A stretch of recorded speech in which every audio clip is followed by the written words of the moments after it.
One of the most fundamental questions in all of science concerns the number of animals that inhabit the planet.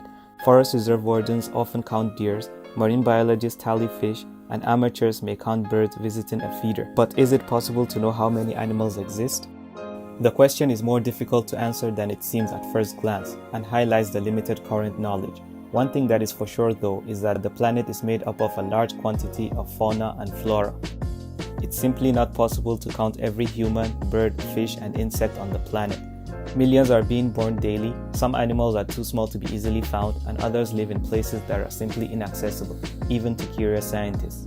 Even the human species proves difficult, and with many countries not updating their records due to war, politics, or downright poverty, the best we can do is to use sampling techniques and estimates to even count our own population. And as every country's priorities stacks up differently, it begs the question, why have a census in the first place? You may be thinking, how does counting animals affect my life?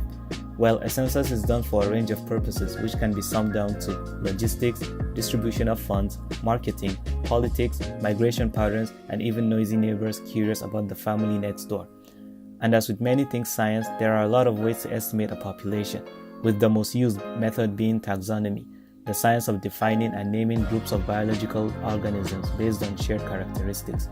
Swedish biologist Carl Linnaeus, who is considered the father of taxonomy, went a mile further when he developed a comprehensive system called Linnaean taxonomy, which has proven to be robust and still enjoys universal scientific acceptance today.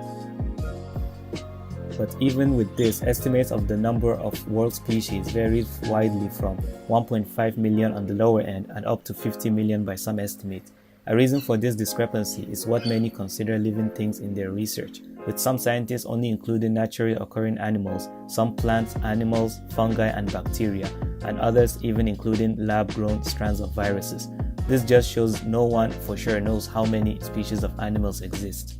Also, while discovering new species is the easier part of documenting, categorizing them is the hard part, as researchers must match specimens to available samples, analyze their DNA and their anatomy, and finally find their classification.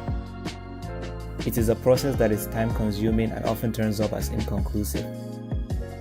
In fact, some 10,000 species are discovered each year, but even at that rate, completing the catalog will take over 1,000 years. And that is why after centuries of documenting living things, scientists have only managed to document around 1.4 million species, or 14% of the total, and only 9% of all marine animals, while a whopping 86% are yet to be discovered. However, out of those documented, there is an estimated 6,000 amphibians, 10,000 birds, 30,000 fish species, 5,500 mammals, 8,000 reptiles, and insects coming at 1 million species. But unfortunately, due to the increased rate of extinction, thousands of species are going extinct without ever being documented, and with thousands more already in the IUCN Red List of 13 species, we may never know the exact number.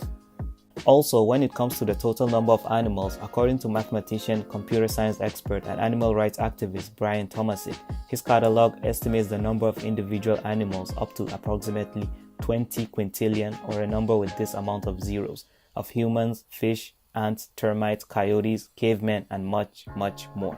With that in mind, how do the different class of animals stack up? Well, as you may know, humans come in at approximately 7.6 billion and counting.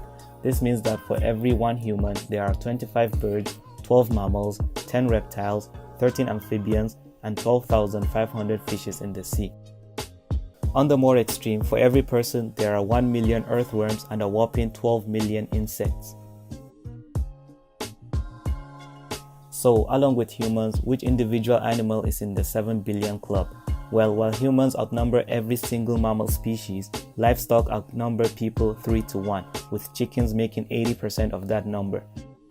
There are also more than 500 trillion Antarctic krills alone, and all the world's ants account to 10 billion and put together will make up 3 billion metric tons, which is 30,000 times more mass than the largest aircraft carrier, the USSR Gerald R. Ford, at full capacity. But what's most fascinating is that if bacteria were to come on this list, they will constitute 99.99% of all life on Earth, being able to live anywhere and everywhere, from frozen tundra to desolate deserts and even in our own bodies.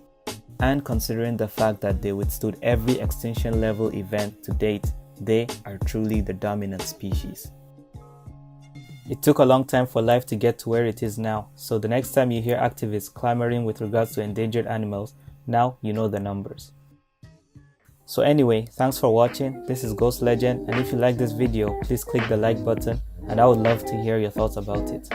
If you happen to stumble upon this channel, please feel free to subscribe, and I will catch you in the next one. Have a good time.